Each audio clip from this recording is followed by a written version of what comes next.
that kind of has to be true, take a because look if you at the multiply principle two of zero positive products. numbers together, it's going to be principle of positive. zero If you multiply products two negative essentially says numbers, that it's going to be if you have negative. two things that And if you multiply multiply together, positive if and you a have a negative number of number, things, it's going a to number be of factors, then multiply together and then equal 0. And you can kind The of only imagine way that that has that to be can true happen because is if the first factor equals 0 or if the second factor equals 0.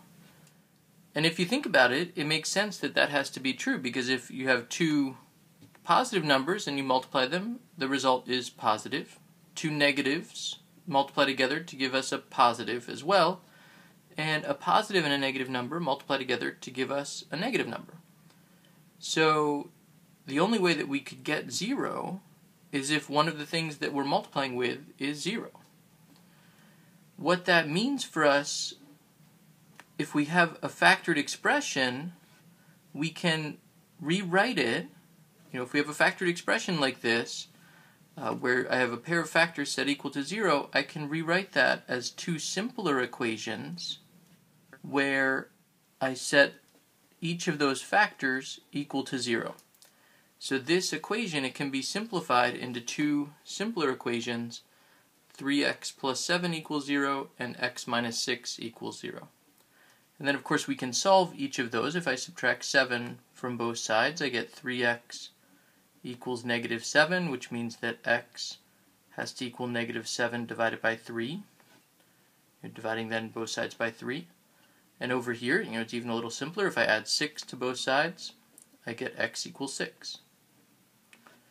So the two possible solutions to this equation, they come from exactly the values that make each of those factors equal to 0. So x equals 6 makes this, 6 minus 6 equals 0.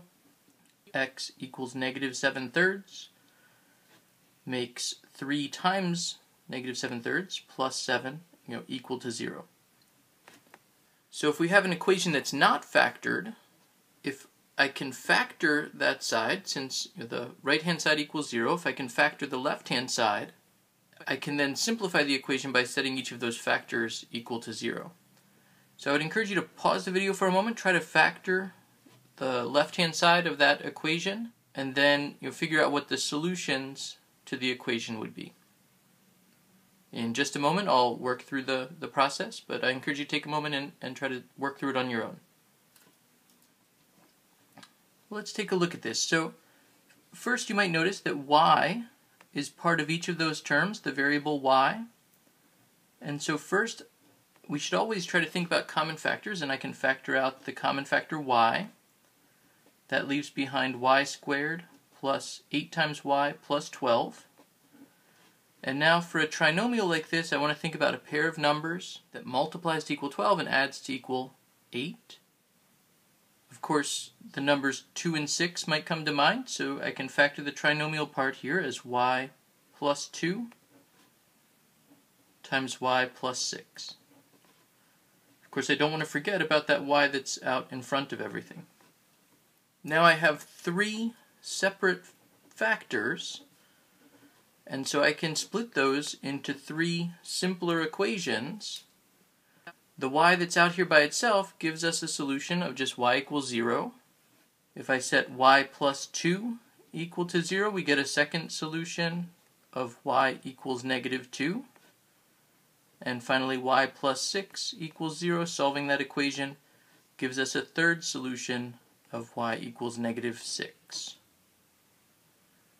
So we sometimes think of these types of equations that have more than one solution. We can think of the solution set, the set of all solutions, and then using curly braces to describe a list of numbers, I could write the solutions as 0, negative 2, and negative 6 inside those curly braces to describe that all 3 of those numbers are solutions to the equation.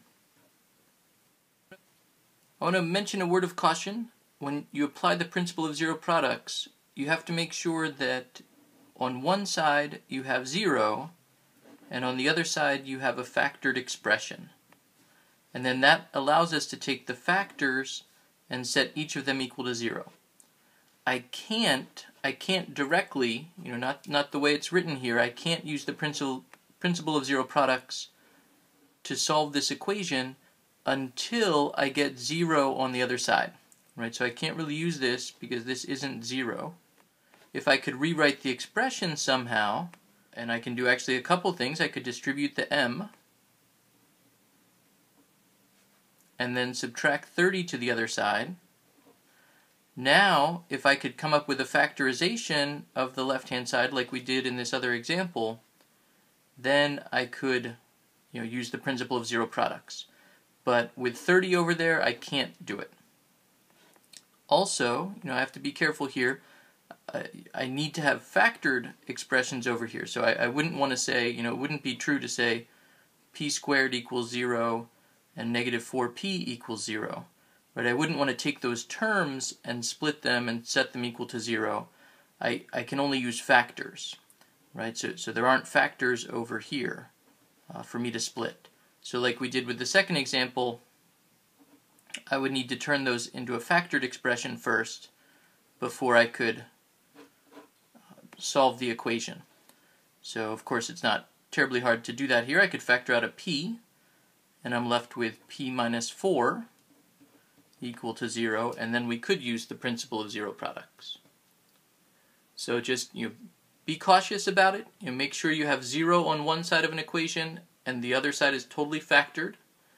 And then in that case, I can take each of those factors and set them equal to 0 and solve the simpler equations that result.